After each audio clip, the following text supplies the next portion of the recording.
Imagine a world without choices. Imagine you can't make your own decision. That wouldn't be a world for me. That wouldn't be a world for you. UIC. Tell them we're gonna be stronger. Together we can make it right. Our purpose is a better Jamaica for you and I. Gonna be stronger together. Time we all just unify. Our purpose is a better Jamaica for you and I.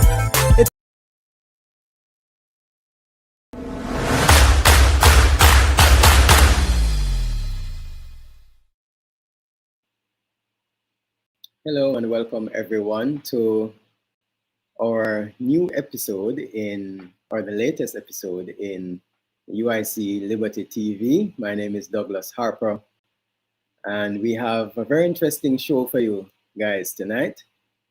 Good night JMH, good night Lion Rule the Jungle. Glad to see you guys on. Yes, so we have a very interesting show for you tonight. A lot's been happening in Jamaica. Lots been happening over the weekend, and one particular news story that stood out this weekend is the wife of the Prime Minister, Mrs. Juliet Holness. She's also the MP for St. Andrew East Rural.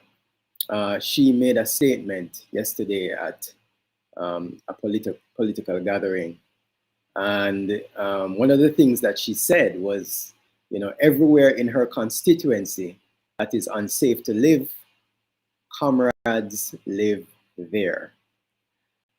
And so tonight we're going to be looking at why both governments over the last 78 years are still playing land games with the people for political mileage, right?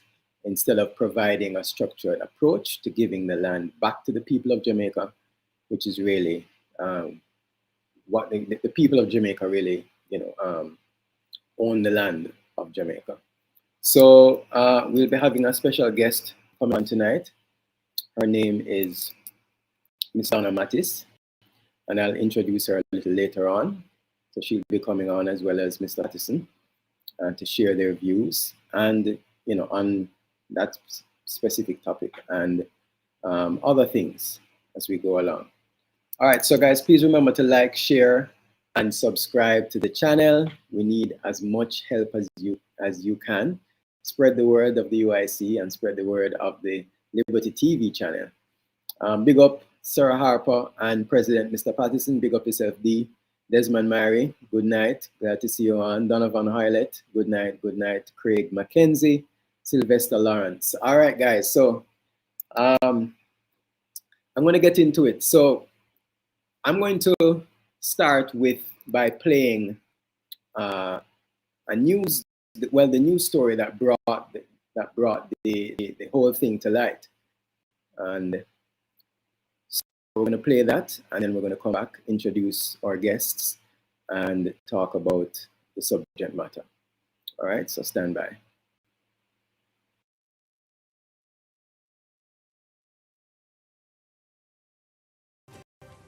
It was a fiery Jamaica Labour Party Area Council 1 meeting on Sunday as MP for East Rural St. Andrew Juliet Holness underscored the legacy of the Andrew Holness-led administration, from housing and garbage collection to taking jabs at the opposition People's National Party. More in this report.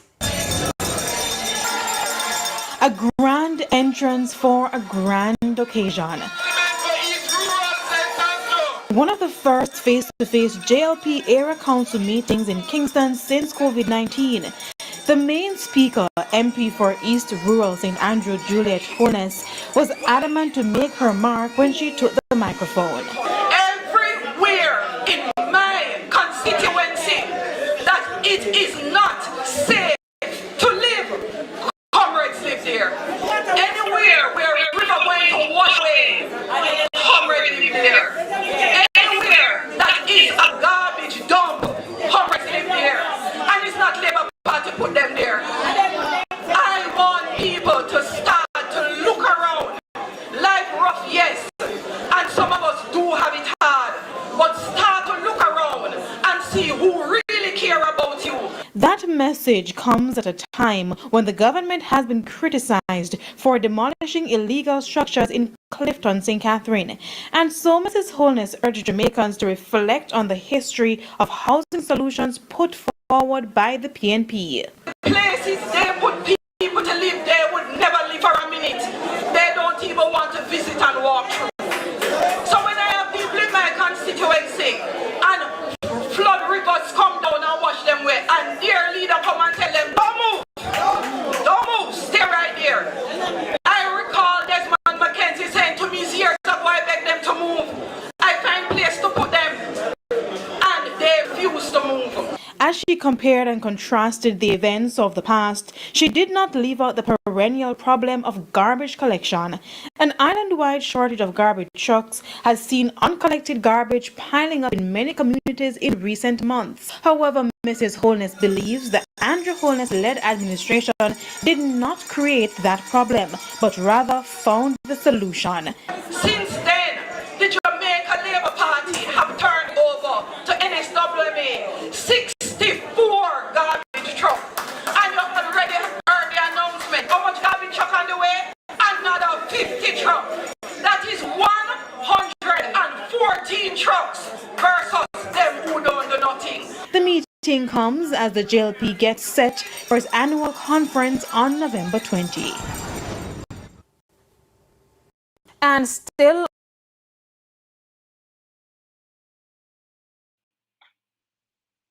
All right. So some of you are saying that you didn't see the video. Is that everyone? Is that the case, or everyone didn't see the video? You're saying you heard the audio, but you weren't seeing the video. Please let me know.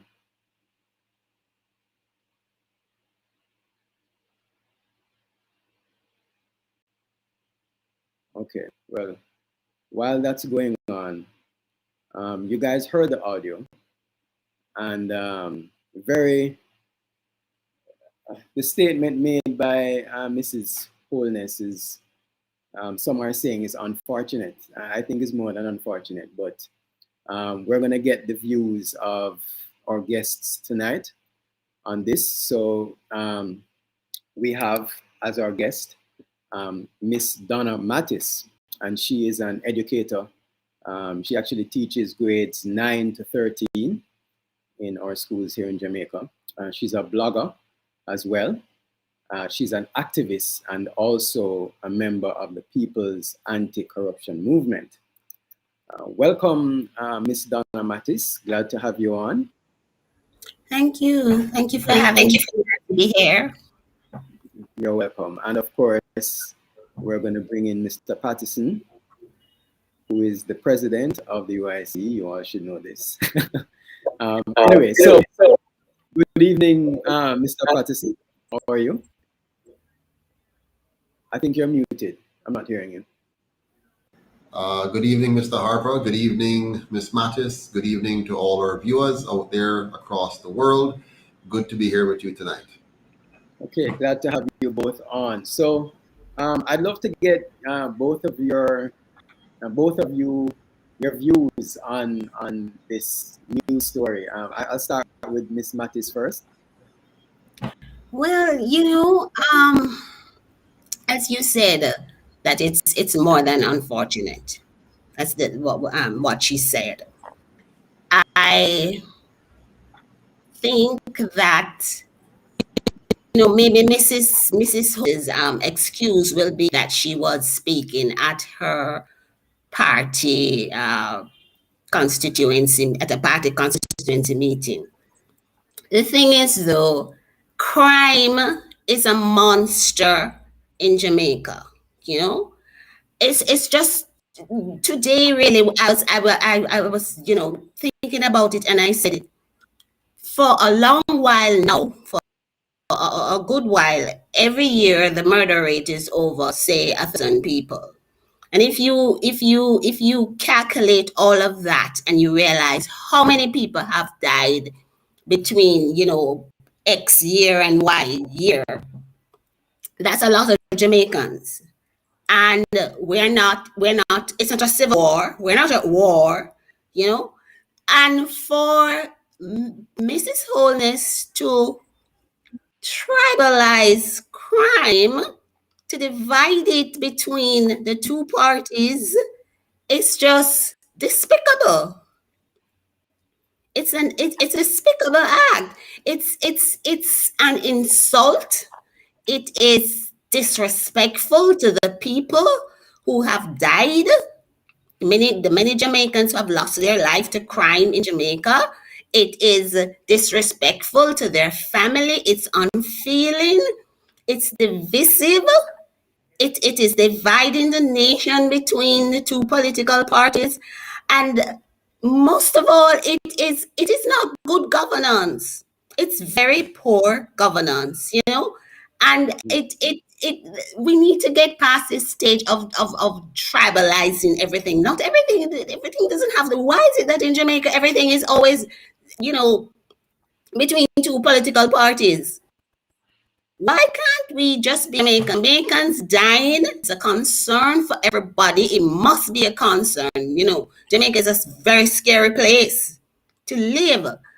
And we want to see a solution to the problem. We don't want to see political representatives casting stones, blaming one side or dividing it between orange and green. We're tired of that now, you know. And this is crime.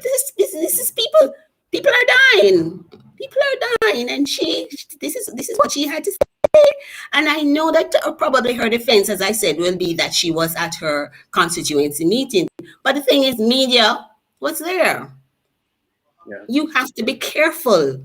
You have to be aware. You have to measure and consider what you say, because if they say the world is you know, it's a village, it's a global village. Jamaica's an island. It's a very small place. Word gets around, and here it is. She made this damning statement, this incendiary statement, and you and I, we weren't there, but the media was there, and the media reported it. Right. Mr. Patterson, give us your take?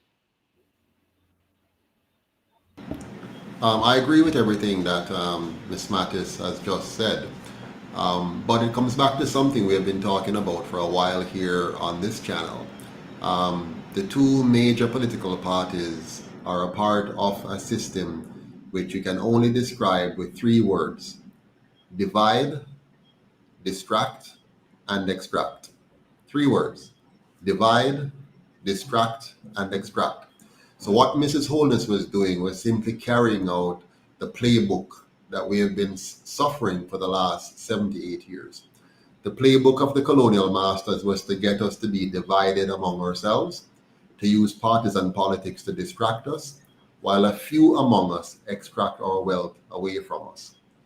The real issue that they will not address is the fact that our people, we unfortunately have suffered from a history of slavery, a history of colonialism, a history which has left us destitute of our lands, and having lost the value of hundreds of years of our labor. And so what these two political parties were supposed to do upon getting control of our governance, getting control of our country's political system, getting control of our country's resources, what they were supposed to have done over that 70-year period was to organize a system whereby they would have made the Jamaican people, all of us, every single family, the result of slavery, all of us who have been impacted by this, make us property owners. Instead, they have come up with myriad ways of scamming us. Different ideas, different talking points, different programs, all of which have led to Jamaicans suffering greatly. Right now in Jamaica, over 20% of our population are designated as squatters.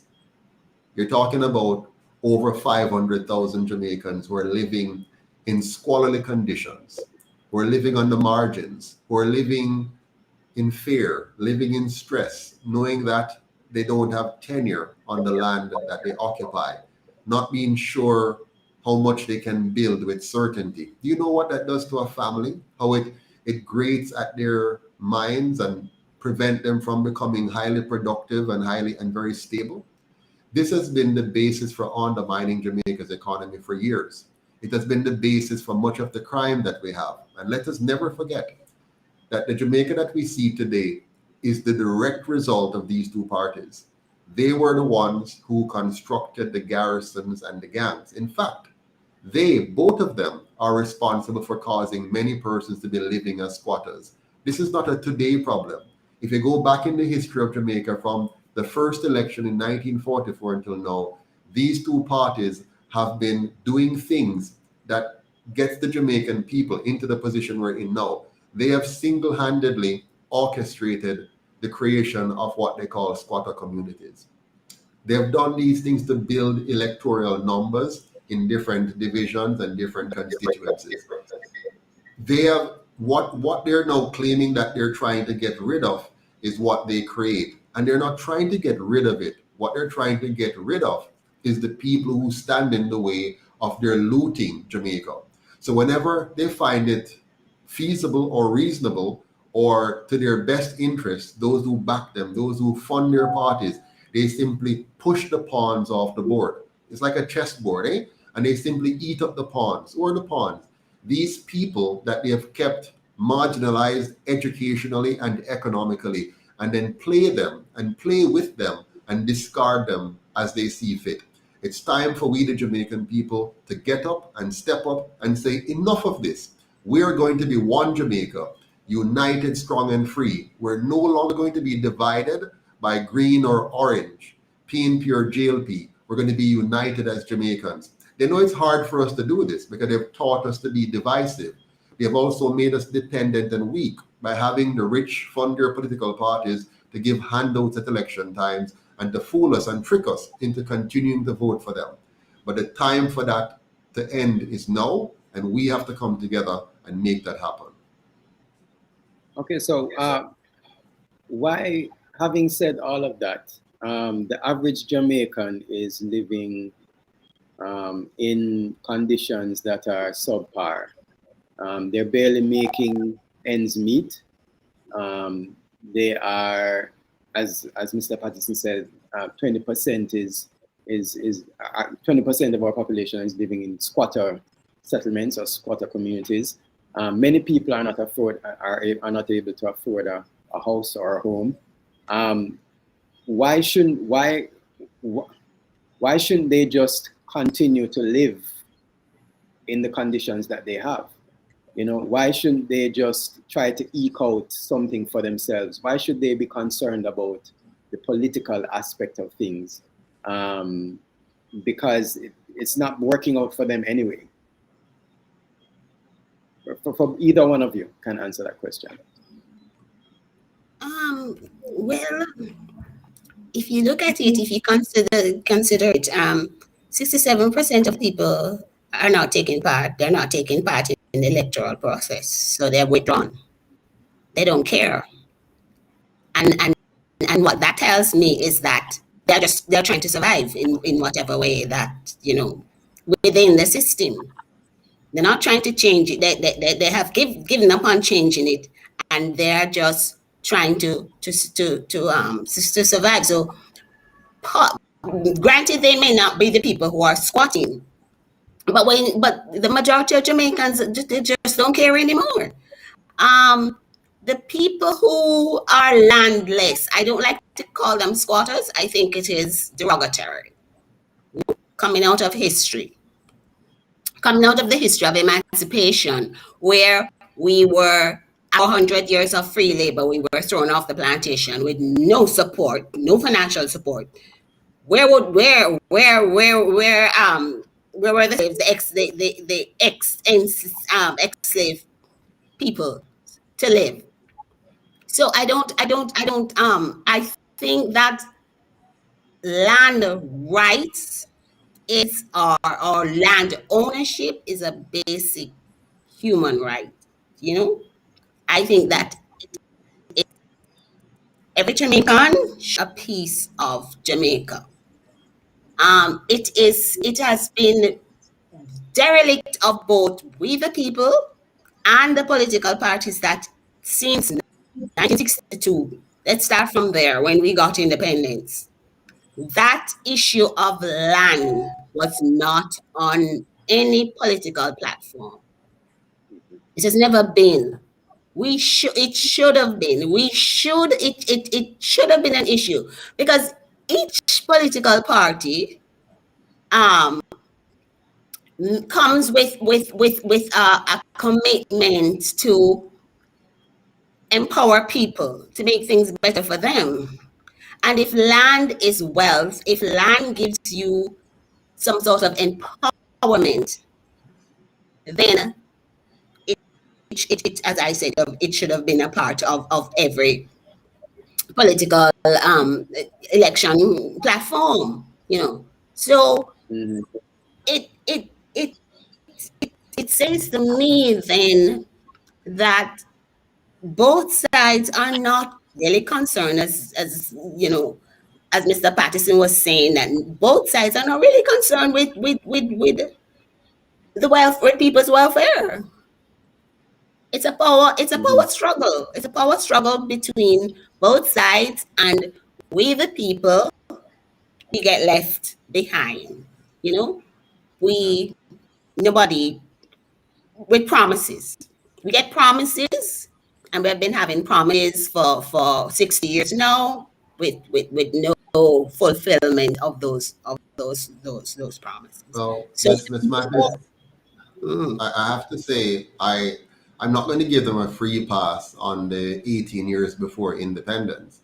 In the 1930s, the Jamaican people, without the leadership of either parties, aggressively fought for their rights. In fact, you might have heard of the Frome riots back in the early 1930s, where Bustamante hijacked the riots and put himself at the front of it and took kind of ownership. So the Jamaican people have always been trying to fight for their rights, but they were woodwinked. You might recall that the Honorable Marcus Garvey, a person that can truly be called honorable, tried. He created a political party. He championed the cause of the people. He championed the cause of land rights. He championed the cause of fair wages and proper working conditions. And the colonial masters, they saw what was happening. They saw that a black man had arisen that was going to lead the people to truly fight for real freedom, true liberty. And so what they did was to orchestrate the creation of one and then two fake political parties, meaning parties that suggested that they were there to help the masses, but in reality, they were there to protect the status quo. And if you look carefully at it, you would have seen, even to this day, you will see that both parties are very committed to keeping us under the crown, keeping us within the colonial system, keeping us within the so-called Commonwealth. You'll notice that they both are very, very careful to show the greatest degree of respect for the so-called royal family. And they will mourn for their loss while paying scant regard to the loss of the Jamaican people. They will roll out the red carpet for them and paint the place up and fix the place up for their arrival. But they will allow us to live in a garbage-ridden, dirty, unkept environment. So I have seen clearly that over the entire 78 years, from 1944, when we first elected the Jamaica Labour Party, thinking that we had the right to vote, thinking that this new right to vote meant empowerment, instead it was merely a trick. And that trick has gone on now for 78 years. And the more and more they've been doing it to us, it brought us to the place that you described, where today, 63% of us did not participate in the last election. 52% in the election before that did not participate. So Jamaicans are opting out of the system. But why are they opting out? One, they realize that it doesn't matter which of the two they vote for, it's still the same outcome. Also, but another reason why life is so difficult and painful for them that what you find is only the most hardened tribalists are participating in the process. For the most part, the hardworking people who are not depending on politics for any form of handout, who are just trying to eke out an existence, they are more and more withdrawing from the process. Some use it for entertainment. They just watch it and look at the entertainment and so on. But generally, the people have given up hope. They have lost any kind of expectation that this system of governance and these two political parties can ever bring Jamaica to where they think it should be. In fact, right now, Jamaica is the second poorest country in the Caribbean when it used to be the richest country in the Caribbean. Jamaica is one of the most murderous nations in the world. When it used to be, if you go back to our statistics in 1962, we were much safer than many other places. So clearly, the longer we keep voting for these two parties and maintaining the system that they embrace, the system of governance that they embrace, the system that they have now gotten us to become used to, the longer we preserve their system and allow them to continue to run our government, is the more we're slipping down a slope that is going to take us completely to where Haiti is and possibly worse. Yes, so question here. How do we change that? How do the people of Jamaica change what's happening? Because I mean, clearly we can't depend on the two political parties to do that.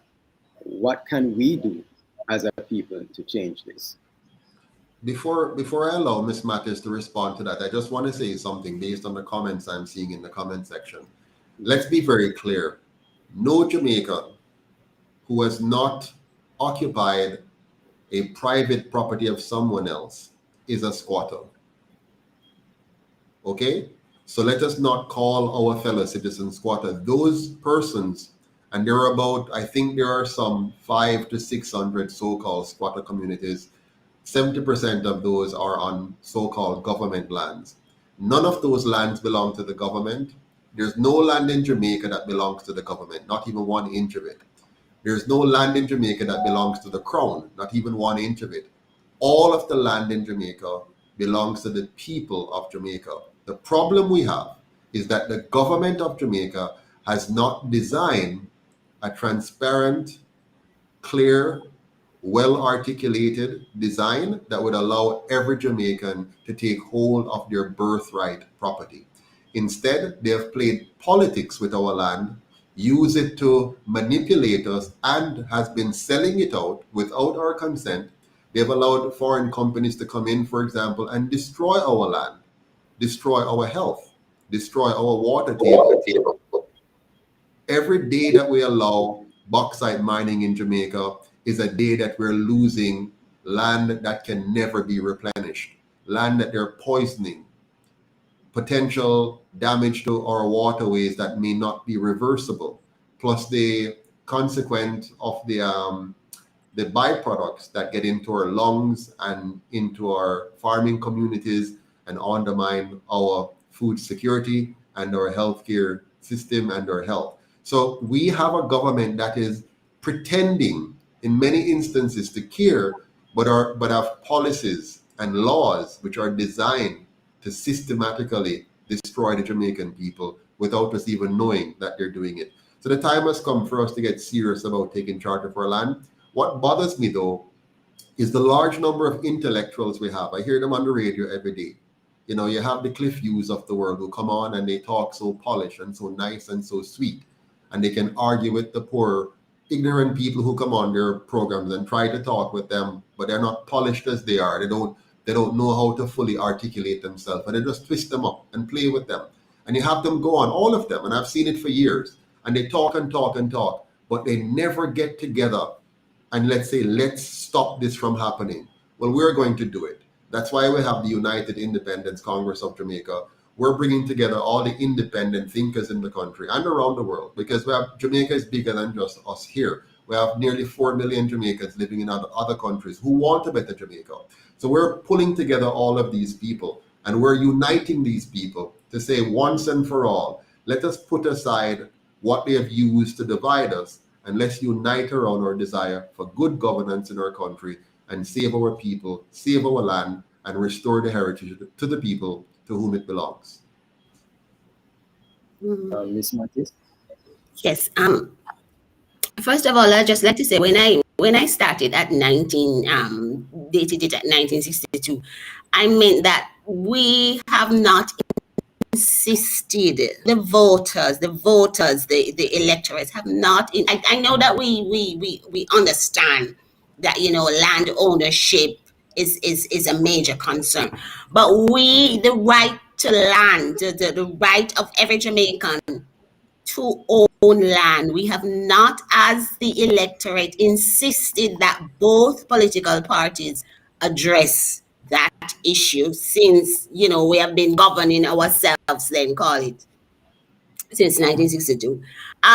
It is very interesting, Mr. Patterson, that you mentioned that about crown lands, belonging not to the crown as some people believe, because the crown is just a figurehead. It's just a figurehead.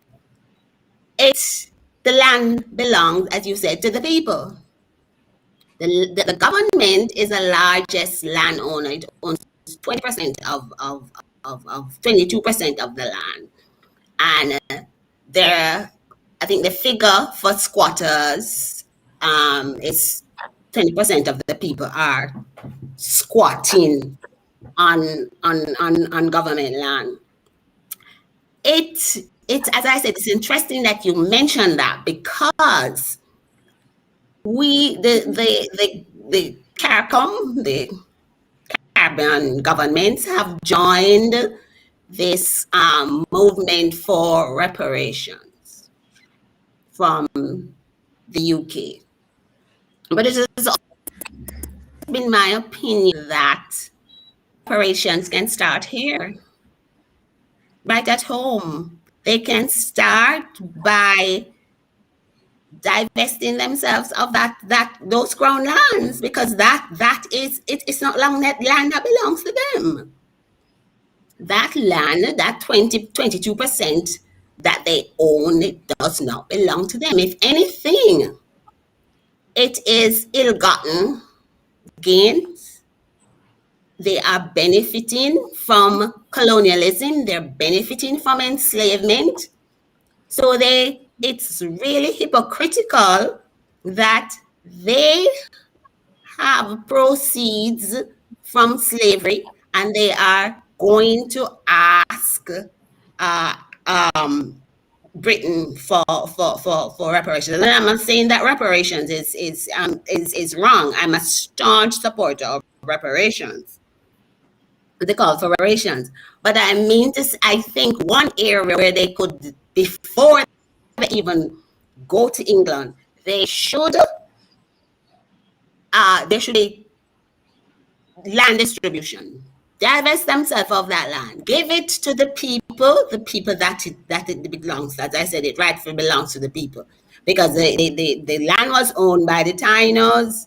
The Spanish came and they expropriated that land, and it passed to the English, and divulged to the Jamaican state in call it then in their care. They need to free themselves of that land and give it to the people, so we can have this. We can get rid of this, or begin to address this matter of squatting. As I said, I don't like to call them the people squatters, because they have a rightful, they have a right, a basic human right to own a place of their own in Jamaica. I want to bring our attention to something very important. The current law that we have in Jamaica says that if you're squatting on crown lands, you have to be squatting there for 60 years before the land can possibly be granted to you. If you are supposedly squatting on government land, the time period is 12 years. before. If you have been on it continuously for 12 years, then the law is in your favor. It's not a done deal, but it's in your favor that you can, gain title to this land if it's for 12 years.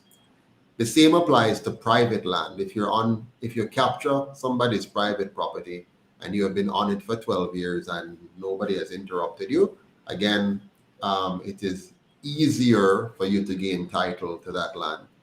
Now, the Prime Minister's solution to the so-called squatting problem in Jamaica, he wants to change the law so that if you are squatting on government land, it will also be 60 years.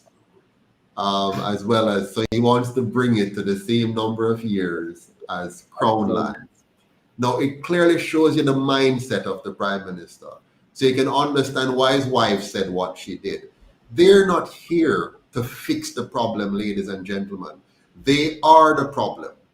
They are here to continue and maintain the problem of colonialism. Everything that these two parties do are consistent with the colonial behavior.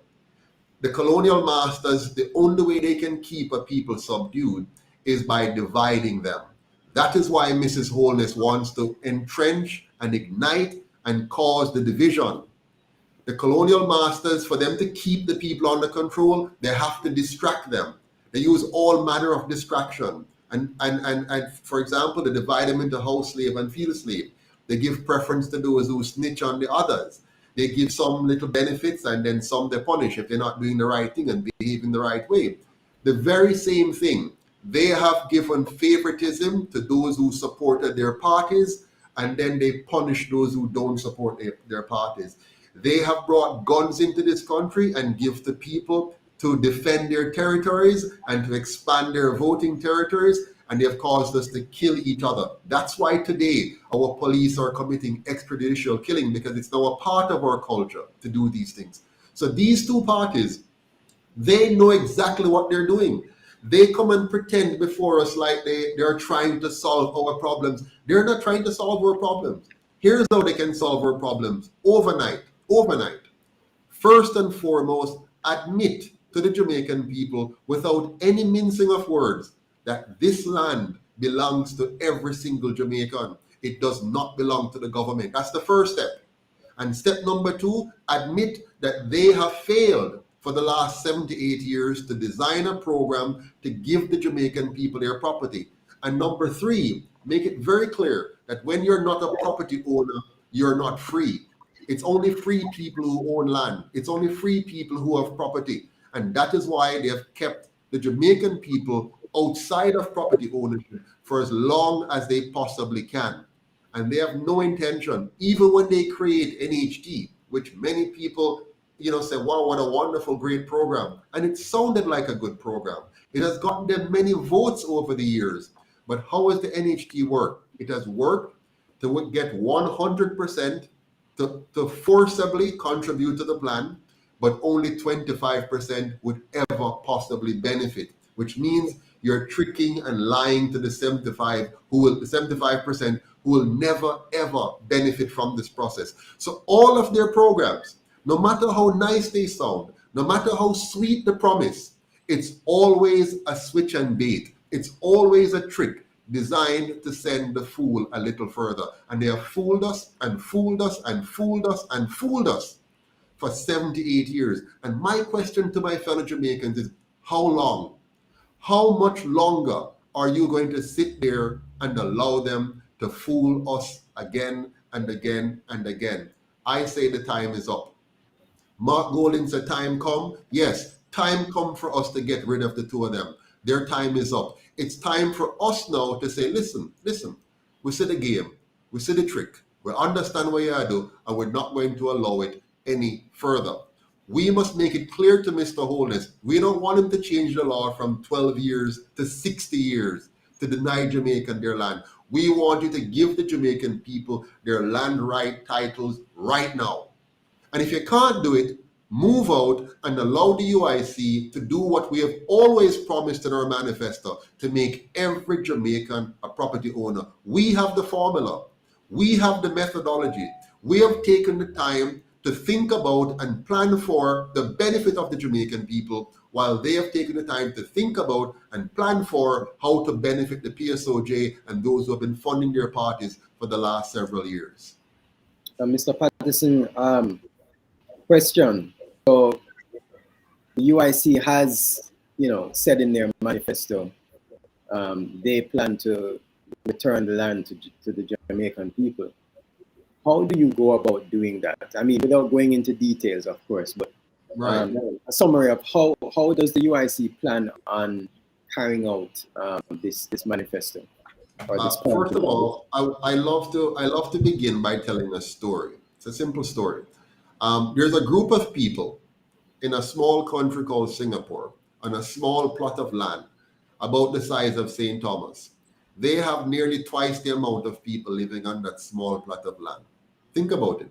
They have nearly 6 million people living on a plot of land the size of St. Thomas. Catch that. St. Thomas means that Jamaica is 15 times the size of Singapore. They have 6 million people, and they have been able to make over 90% of them property owners. Do you follow that?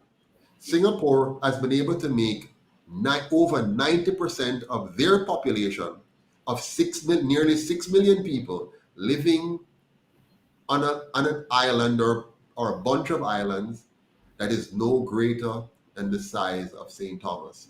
We have 15 times that landmass, and we only have 3 million people. That means, in theory, Jamaica can hold 90 million people in this land. As much as they have taught us in social study and history class or whatever to think of Jamaica as being very small, I want you to see how big Jamaica is.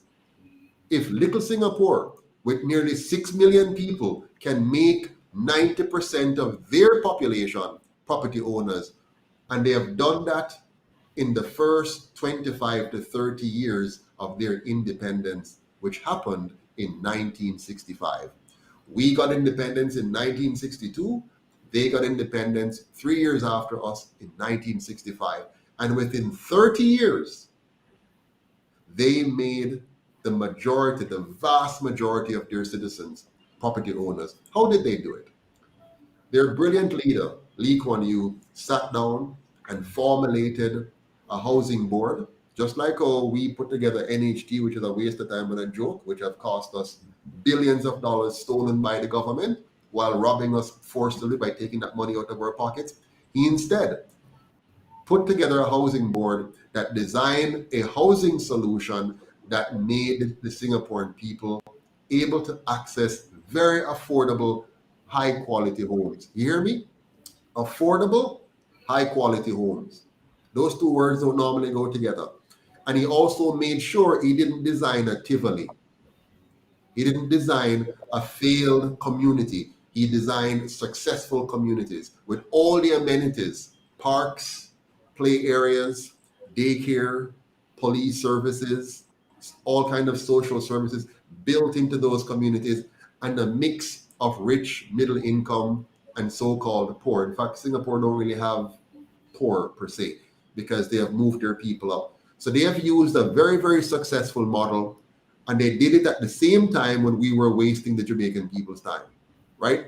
Think from 1962, 30 years from that, where were we? And now 30 more years from that, 60 years, where are we? And they have done it 30 years, 35 years ahead of us. At the same time, under the same geopolitical circumstances, a former colony of England, which was worse off than us, and they were able to build a successful program. The UIC has carefully studied their program, like we have done in many other countries. I have had the privilege to travel to a number of countries. I've worked with over 120 of them, and I've seen how we can do this quite successfully. On top of that, the UIC has a program that we call Making Jamaica the Organic Food Capital of the World. Again, we studied other countries. I went to the Netherlands a number of times and look at how is it a small European country, very small European country, with winter. They don't have our blessed sunshine of 12 months a year. our beautiful rivers, and our beautiful landscape. They're mostly flat and below sea level. They're always prone to be destroyed by flooding. And yet still, they have designed their country to understand nature and to respond to nature positively. We continue to be fearful every year and to be impacted because we don't plan for what nature will bring. They have designed themselves so well that the Netherlands is the second largest producer and exporter of food in the world, second only to the US with over 350 million people. The US has over 350 million people. They only have 17 million people in their small, winterized European country. And they have been able to outpace the world in food production. We can do just as good here in Jamaica if we have the leadership and if we have brilliant minds running our government and not these pia ones that are committed to stealing rather than building. So we are going to build and make Jamaica the organic food capital of the world, and through that create more than 500,000 jobs, combining that with making Jamaica a tourism destination like no other, by making all of Jamaica an all-inclusive tourist destination, which actually gives the people of Jamaica an environment that smells, look, and feel like a tourist resort because we respect ourselves. And in the same breath, we will now be able to host and welcome 10 times the amount of tourists we're welcoming now, and have that money flow into our communities and help us to build this new Jamaica we're talking about. In fact, when we're finished, Jamaica is going to have a 98% property ownership rate. We're going to make every Jamaican that wants to be a property owner a property owner. I'm not going to tell you all the details because Andrew is going to steal it like he has done with all the others we have put out there so far. And he's going to lie, he's going to misrepresent it, and he's going to cause the people to think that we're just like them by saying, oh, we hear that already. Well, they haven't heard it already from them. They're not prepared to make Jamaica financially independent. They're not prepared to make Jamaica food independent. They're not prepared to make Jamaica energy independent. They're not prepared to make Jamaica water independent. And we're going to do it because we're committed to the Jamaican people and not to the PSOJ, because they don't fund our party. We're funded by the people. A question here by Patriotic Vibes, Mr. Patterson. Says, I am always curious on how the UIC will accomplish that land distribution. Property owner or landowner, Mr. Patterson? Right, so we're very clear. We're going to make all Jamaicans a property owner. A part of our solution is to make sure that all Jamaicans are shareholders in the land. So, in any land distribution program you're going to develop, you have to come up with a mechanism. Our mechanism is threefold. One, we're going to make sure that all Jamaicans become shareholder in the productive lands. So we're going to make sure we bring all of our lands under production that should be under production. Right now we have a whole lot of agricultural lands that are, one, not under production, or two, being inappropriately used for residential lots. We're going to stop that as quickly as possible, reverse what we can, and preserve those lands, because we must become food secure. We cannot build on our farmlands and expect to become food secure. So we're going to preserve those. Those productive lands will be owned by the Jamaicans as shareholders, in the same way a country that has oil pays a dividend to the people individually for the oil that is produced. We're going to make Jamaicans shareholders in all of the land. So as the land produce, you get your dividends, your profit from that coming to you, almost like a social security check or a benefit check, if you will, coming to you. Once you are a Jamaican who has paid your taxes, filed your taxes, you are going to be getting your check from the land. You may not be a farmer yourself. Not everybody wants to farm. So we're going to make sure that those who want to farm are a part of what we'll now call the farming complex. Just like how you have the weapons industry in the US, where a lot of people are making money from weapons, we're going to make money from farming. We're going to do it well. We're going to do it right. We're going to do it technologically. We're going to do it at a massive level. We're going to do it on the level of the Netherlands, not plating farming anymore. We're talking about very, very high quality, organic farming that will make Jamaica the organic food capital of the world, exporting organic foods to every other country that we can reach, okay? But the people of Jamaica will be the shareholders in that. So you're going to benefit from your land being producing for you. Companies will be here, massive companies with significant infrastructure. You're talking about greenhouses, you're talking about hydroponic systems, you're talking about permaculture systems, all kinds of systems here on a grand level using Israeli technology, Netherlands technology, Jamaica's technology, building our own agricultural university here that is completely dedicated to agriculture, where we master all of the techniques of bringing out maximum yield from minimum resource consumption. So you're talking about a new Jamaica, all kind of jobs, not just the physical farming job. You're talking about the scientific jobs, you're talking about the engineering jobs, you're talking about the accounting jobs, the administration jobs, the business jobs, the marketing jobs, the technology jobs, lots of jobs, high level farming we're talking about now. So you may not want to do that as a person, but you're going to be an owner, a part owner, because you're a Jamaican in that. So shareholder side. On the other side now, we're putting up the housing using the brilliance that we've learned from other countries, how to make affordable housing and make sure every Jamaican has access at below market price to own one of those and pay it off over the capacity of their earning. If you have a low earning capacity, you will have what is called an intergenerational mortgage that allows you to get the benefit now of a good quality home that you can pass on to your children, okay? And we'll gradually build out that housing stock as the population density changes. We'll follow the statistics and work accordingly. And we've seen how it's done before. So we're going to do the same thing here. So bottom line is you're going to have property, not necessarily a piece of land, unless you really want a piece of land and it works within the context. You get that if you're a farmer and you want to do that. If you already have a house, if it's unfinished, the program will help you to finish that house, even expand it so you can have rental property as well, or whatever, or Airbnb capacity, but make your dwelling work. If you're in a so-called squatter community, we come in, do the assessment and rearrange to put in the infrastructure that's missing. We may have to move a few homes. Of course, we're going to compensate you and put in another allocation. No bulldozing and just pushing you out. Working with you to redevelop that zone to use it properly. If it's encroaching on key areas or dangerous areas, then we will explain to you and help you to transition to a more safe and secure way. We're not going to call you JLP or PNP. We're not going to denigrate you. We're not going to disrespect you and insult you. We're going to treat you like you should be treated, a Jamaican citizen worthy of respect. We're going to respect you because you should be respected. We're not going to talk down to you, and we're not going to push you around, and we're not going to bulldoze you. Well said, Mr. Patterson. All right, so we're coming to the end of the show. Any last words, Ms. Mattis, Mr. Patterson? Well, I know Mr. Patterson has said a lot already. Any last words, Ms. Mattis? Well, I long to see, I want to see a Jamaica where,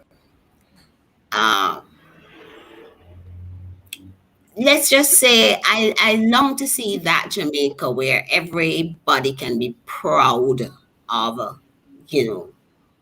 being born here, living here, and we will make here home. And I think part of that is, I think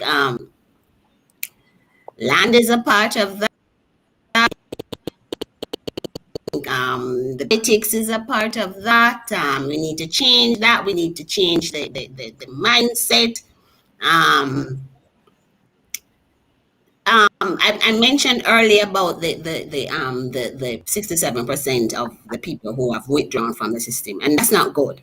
They need to get back into the system. They don't like either of the political parties, but just withdrawing and staying into your house whenever there's an election and wearing your uncommitted voter as a badge, that's not helping. Because what it is doing, it has left elections to be contested between the two the grassroots of the two parties.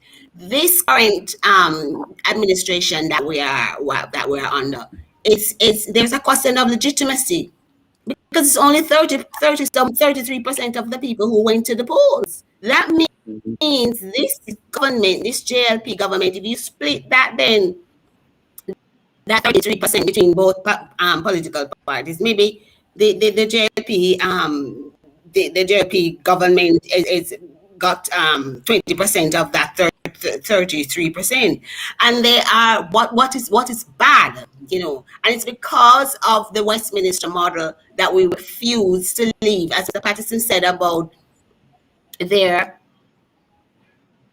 I don't know what to call it, but their commitment to the crown and to the Westminster model. What it means is that this government, the government is making far-reaching decisions on what is really a questionable vote, because they're not a legitimate government. They're legal because it's first past the post. So whatever you get, whoever gets the majority forms the government. But it is not a majority government, and that is one of the things that we need to change. If we should move to Republican status, you need to get at least a clear majority. It cannot be that a government that came in on say maybe 17 or whatever percentage of the vote is making. The pandemic was the clearest indication of how of the abuse being meted out to Jamaican people on a government that is not legitimate. And I maintain that they may be legal, as I said, under the Westminster model, because they got the majority, but they are the majority that they got isn't the majority. Then it's not a majority.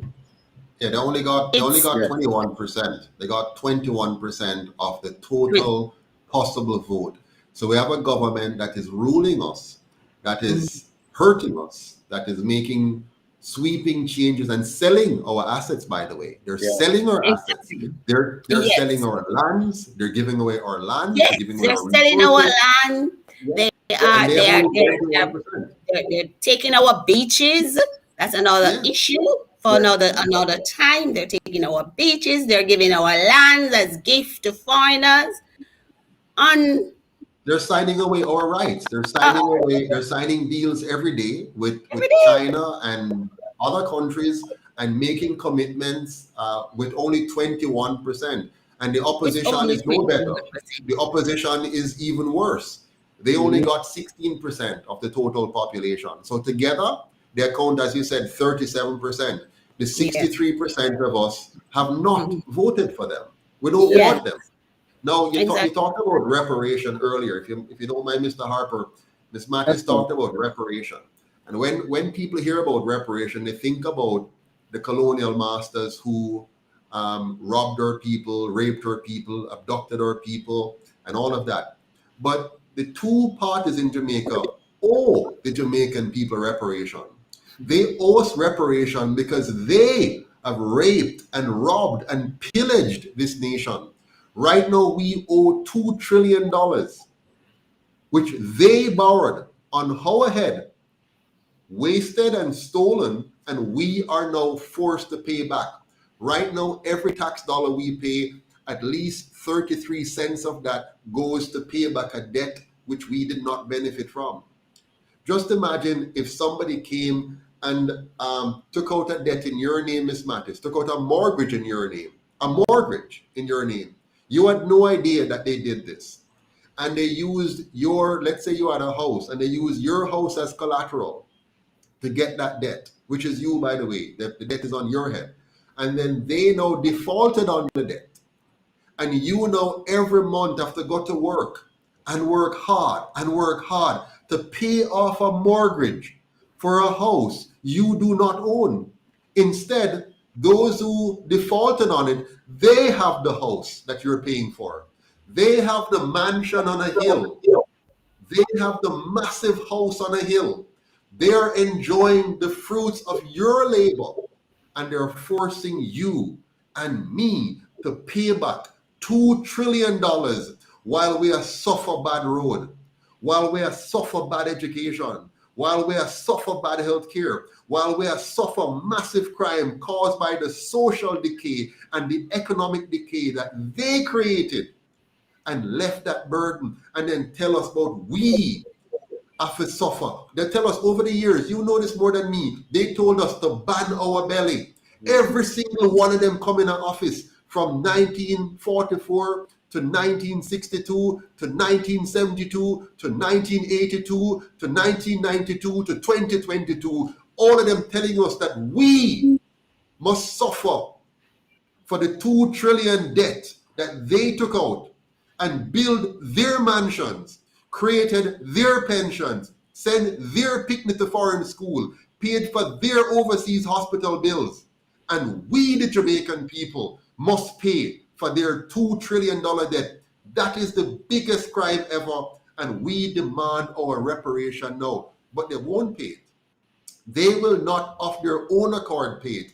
So we have to make them pay it by kick them out of office, investigate them backside, and find them out and show it in an audit what they have done to the Jamaican people, and let the people string them up for what they have done to them. I want the Jamaican people to fire them and let us have a forensic audit. Go through the books, find the $50 million that some of them thief and go to Privy Council and talk about they want to get off. Find the 130 million that others thief. Find where some people get the money to be at 50 years old and never work a day in their life and have house that you take about 1,500 Jamaicans to work and pay off for that house. We need to get to the bottom of their ill-gotten gains, and the only way to do that is to fire them backside and get in there and check out the numbers and tell the Jamaican people what they've done. Sorry, Mr. Harper. No, well said, Mr. Patterson. So guys, we've come to the end of our show. I just want to thank you all for coming on. Please do remember that we have a campaign going on now called No Squat on a Day Again. This is tied to the whole land issue, of course.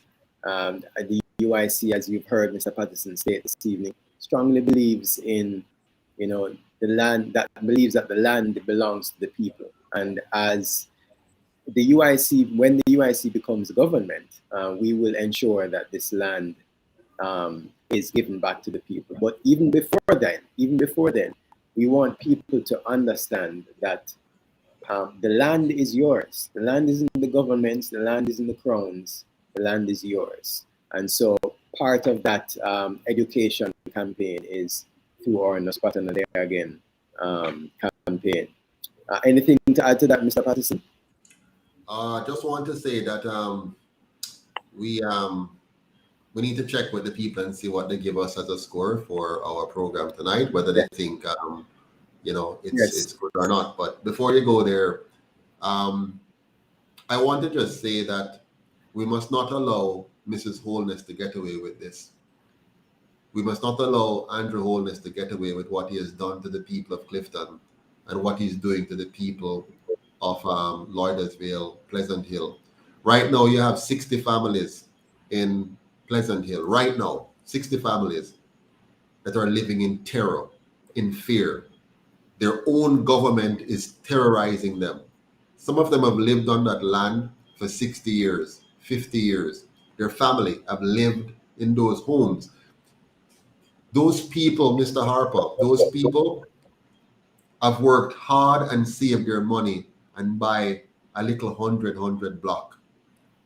They buy a little bit of steel, a little bit of sand. You know how hard it is, and they pay a truckman to come drop it off, and they build little. They build, it takes all 30 years, 40 years to build an incomplete structure. The wall no render, the wall no paint. John Joe grew up on it from all the rainfall that come. Dirt floor inside. They live in some houses without bathroom. They have no proper toilet facility. The old pit that was dug by their great-great-grandfather is the same pit that they're using today. And the pit now, I get to the point of overflowing. It's backing up into their house. The stench from the sewage is coming into their kitchen when they're cooking. These are the people. These are the people Andrew Holness want to go and demolish. They have worked so hard. Them not have no big education. Them not have no big university degree. Nobody not there. Them come to them for voting. They come to them when it's time for election. And them go and sit them in the squatter house with them when it's time for election.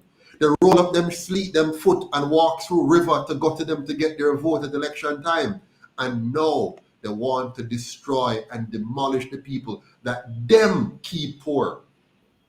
That them didn't give a good primary school, a good basic school education. That them didn't give a good secondary school education. I remember when we have shift system and holy power in a one class, 40 children in a one class to one teacher. Not enough teachers, or they're using pre-trained teachers that are not even competent and qualified to teach properly. This is the Jamaica that they created in 1962 when they borrow money to build school, them thief half of the money and build only half of the schools and cause us to suffer. They created the kind of Jamaica that we see today. The people who come out of those school systems, the mothers and fathers who come out, the girls and boys who got pregnant or got baby too soon because they weren't educated enough and educated properly and have enough opportunities. So they go home and sit in a yard for 5 years, can't find no work until they become unemployable. And them try a little thing with them machete and try to eke out a living. Then go work on Worthy Park Estate and chop cane and try to survive. And then find a little piece of land. Maybe they were given the spot by the backroom master then. And so they were there, and then they're there for a long time. 5 years passed, 10 years passed, them come see Papi Dede and Grandpa and Grandma Dede, and them just start to build up a little something.